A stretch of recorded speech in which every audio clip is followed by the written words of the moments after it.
Hello, my name is Jacob with the Marengo-Union Library, and today I'm going to be demonstrating the Mosaic craft that we're putting out for the month of February.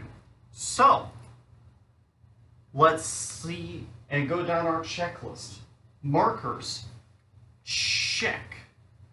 You're going to want to get permanent markers for this project. If you get washables, or at least not permanents, it's going to bead. It's going to run a little bit. The dye is not going to stay in place and make the design you want, unless that's the design you want. The cardboard. All right, well, that's going to be the first thing we get out of our craft kit. We've got a sheet of cardboard here. Check. Yarn. That's another thing that we need.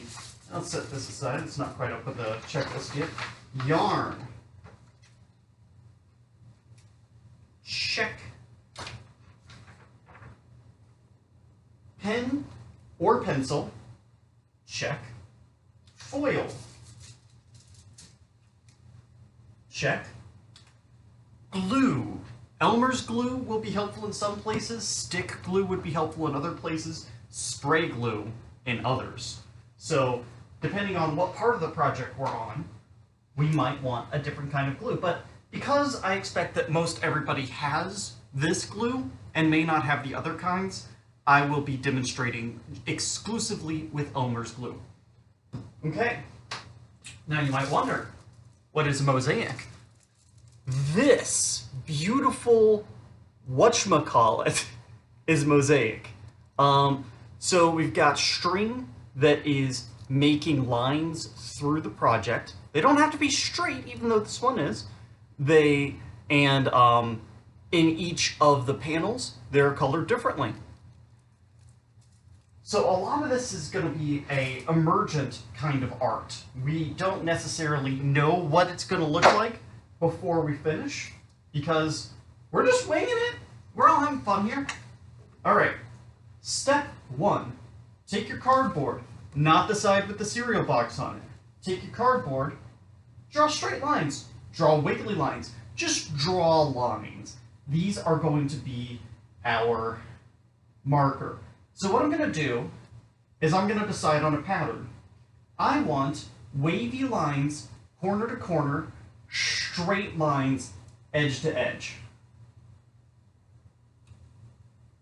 Wavy, straight. Okay. So, now we've got this thing that is segmented out roughly into 4 big quadrants with wavy lines breaking it up inside of the quadrants. And we gotta think, okay, we have to put string on each of these lines. But we also have to have an idea of what we can color in on the rest of them. So I think that what I'm going to do to make one last division is I'm going to draw a circle.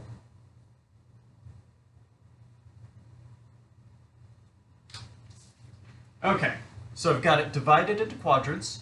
I think, yeah, let me bring it closer. I've got this thing divided into quadrants, and I've got it with wavy lines, and I've got a big circle. Okay, that is that step. Next, we take our yarn. Yarn. Spin you a yarn. We take our glue. We pick one of the lines, and we dab just a little bit of glue. You don't need hardly any glue at all for this step. Just enough that you can make sure that the yarn stays down. Oh my goodness, I forgot scissors. That's another thing for your checklist to get started. Okay, so then you take your yarn and you press it flat. Yeah, press it flat on there. You want to keep a little bit of tension, but you gotta run a balance. The more tension you put on there, the more likely it is to let loose of the glue. So, then you snip it. Okay, and we go back to the glue, and we dab it on. the more glue you use, the longer it'll take to dry, but the more the yarn will stick. And that's going to be a personal preference. You can do it with a little bit of glue or a lot of glue. Just got to know the costs and benefits of your particular decision. And then it's done, so snip it. Alright, I'm going to do this wavy line from top left to bottom right next. Add a little bit of glue. This is going to be a little trickier than the other one. And jump the yarn. A little trickier because I gotta find a way to make tension on the thing without yanking it. And I'm going to have to do cornering too, which is also trickier. It's going to make your project a little more complicated. And so you're just going to have to be a little more careful. And so what I do is I used a little more glue than I did on the straights because I want it to stay down more. And I'm just going along, feeding the little bit of yarn in one bit at a time. And every finger's width, I'm dabbing it down. Dabbing it down. Alright. Snip. That's that one done. Oh, you booger came up a little bit. If I were to do this one over again, I think I would use more glue. So, with that in mind, I'm going to go ahead and use a little bit more glue. I'm going to make a solid white line the entire way down this one. Jump this yarn. Jump this yarn. Jump this yarn. I think it needs a little more glue right down this area. Okay. And then I'm going to make sure there's enough at the end. Okay. Now, I'm going to grab enough yarn. I'm going to put it in its starting position and then press it down one finger width at a time into where I want it to be. And in this case, I'm making only a little bit of tension. Oh, it came up. Okay. Gotta go redo it. It's fine to have to redo sometimes. I'm only putting a little bit of tension on it because I know that this is a particularly fragile part. I didn't get quite enough yarn. So what I do there is I make sure that I'm not making additional tension on the part that's glued down. And I just, by holding on to it or pushing it down with my finger, and then I use my other hand to get more yarn out. Okay, we're almost to the end of this. Boy, this was way trickier than anticipated. Get scissors, give it a snip, snap, coolio. All right. And I saved the most difficult for last, because if your line does not start and end at the edge of the board, you're going to need to be a lot more careful with how the end is. Otherwise, it's going to look weird when we put the foil over it.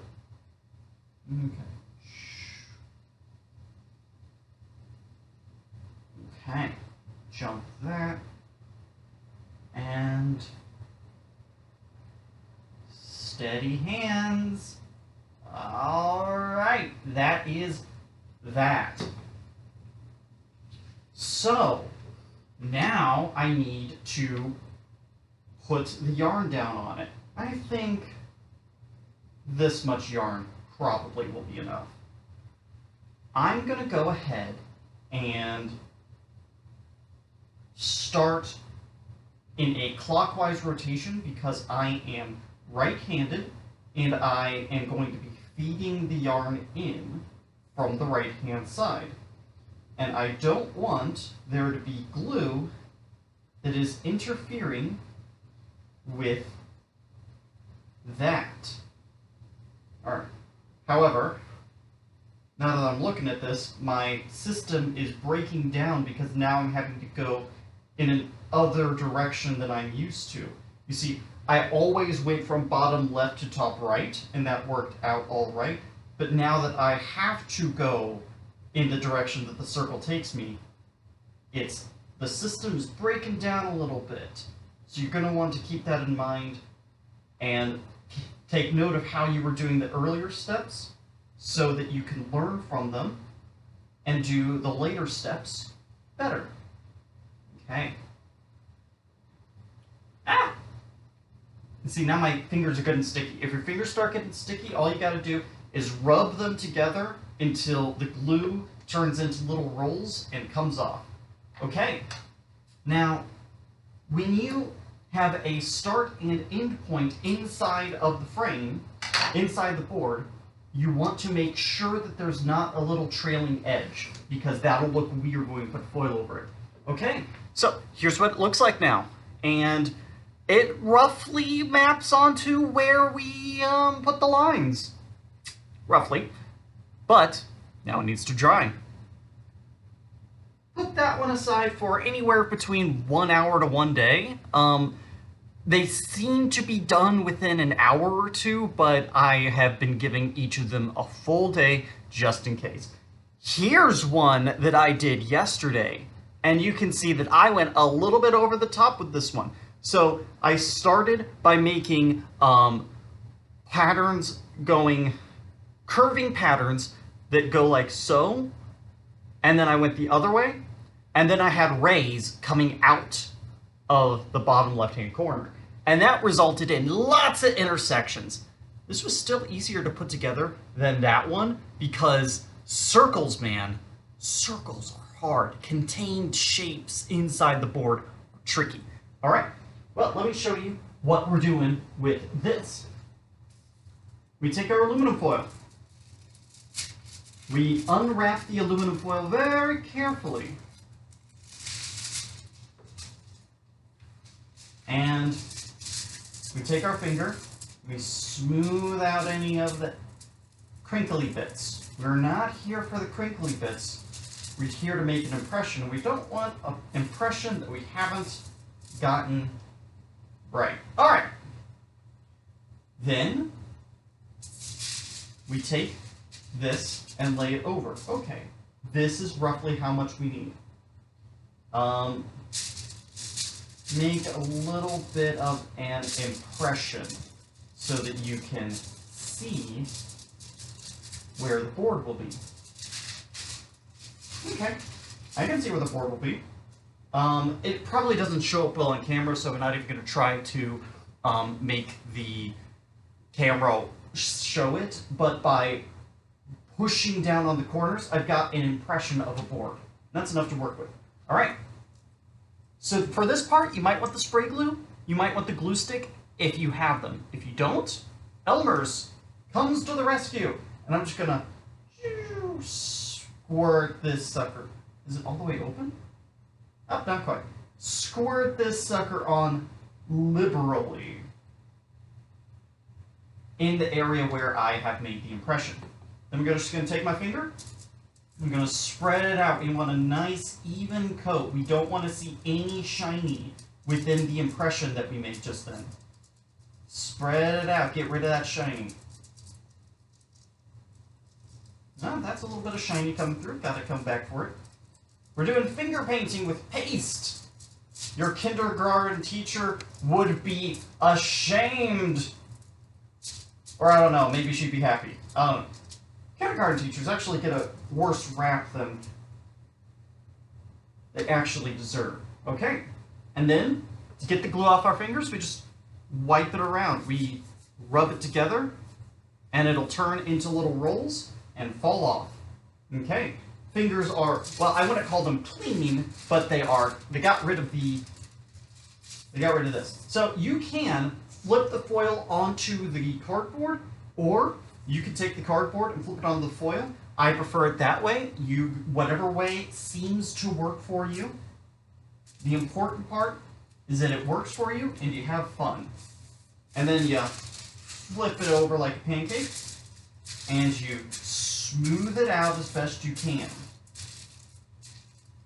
And then you take your finger and you trace on the aluminum foil the way all of the little lines, all of the little yarn. And you're going to want to try to trace the same way across the entire thing so that you keep it straight and flat. The priority in this part of the project is to keep the aluminum foil straight and flat. You're going to need to adjust your grip a bunch. You're going to need to go back and redo ones that got lost the impression. But you can start to see, or at least I can start to see, I don't know if you can see anything up there, you can start to see that we are getting the impressions of the yarn getting raised up out of the aluminum foil. Okay. And the flatter you can get your aluminum foil before you start, the better this looks. I didn't get mine particularly flat. Okay. I think that when you put the aluminum foil on top of the cardboard, you tend to get flatter aluminum foil, but when you put the cardboard on top of the aluminum foil, you tend to hit the spot you actually marked with the glue better. I would like to hit the spot I marked with the glue, so that's what I did. And then we fold it down. And there's not really a pattern for folding it down. I like to go one side, then the other, then fold it down like so, then fold it down like so. And if you want to make sure it's good and down, you can put glue in there. I don't think that's necessary. Okay, now for the artistic portion. Oh, let me show you first. Here, this is what it looks like at this stage. So, for the artistic portion, you need to remember which hand is your dominant hand, and you need to start as far away from your dominant hand as possible. This stuff is going to be runny until it is completely dry. Like I mentioned at the beginning, washable markers are going to run and bead and be really weird looking. And if that's what you want for your project, that's great. If you want to have nice, clean, and precise lines, you're going to want to go with permanent marker.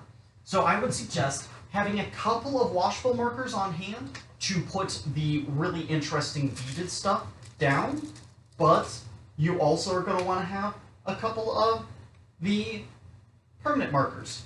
So if you are using the marker that is not permanent, you're going to want to press down pretty hard and use the flat edge of it, and you'll start to see that it kind of reacts like oil on water.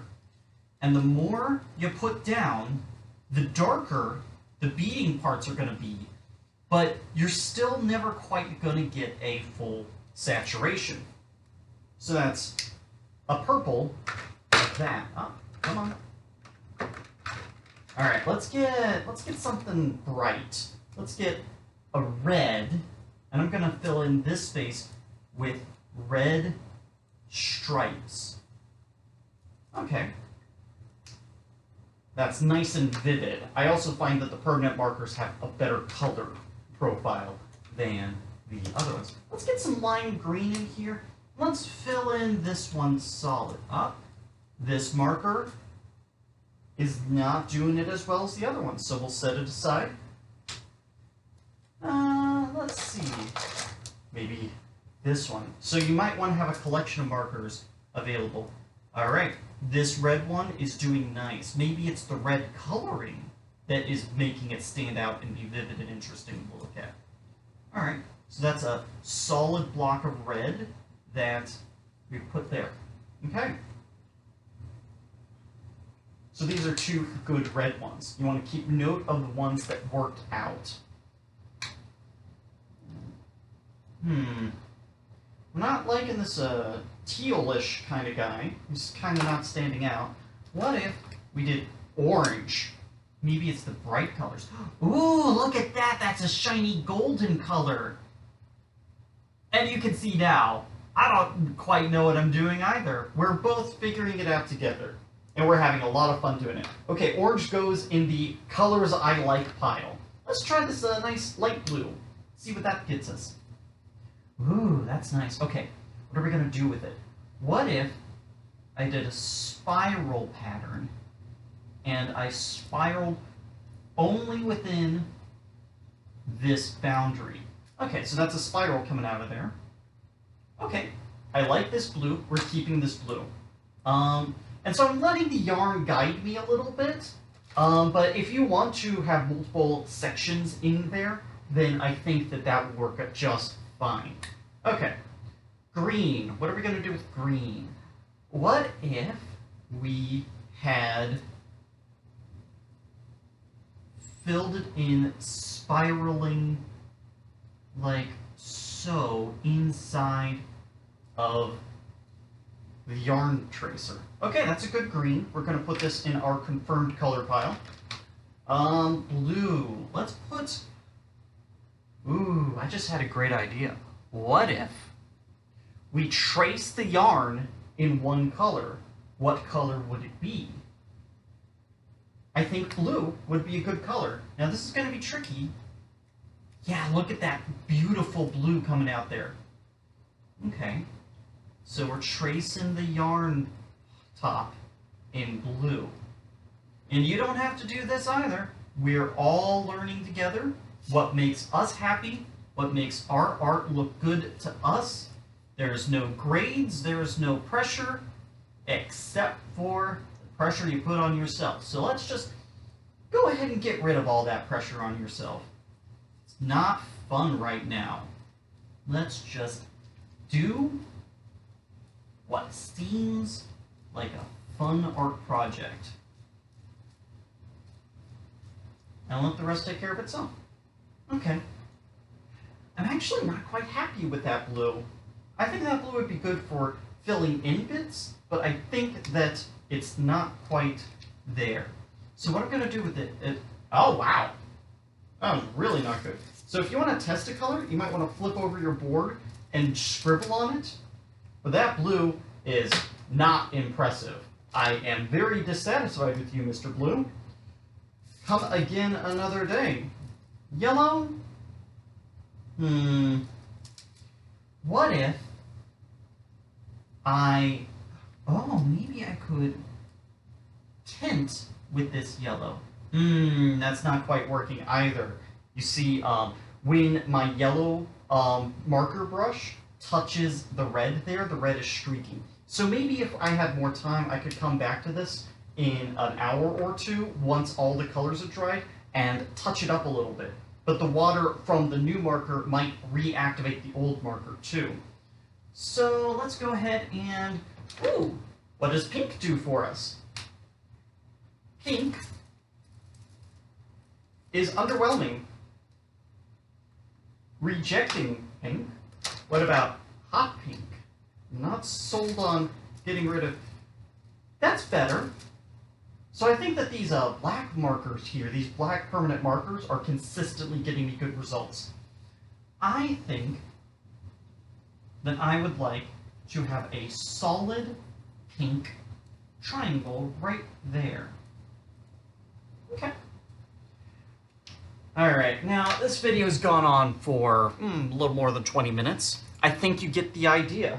We are going to continue experimenting in this until we have something like this that makes us happy. And remember, we're all learning together, we're all experimenting, we're all having fun. Alright, this has been Jake. I'll see you next month.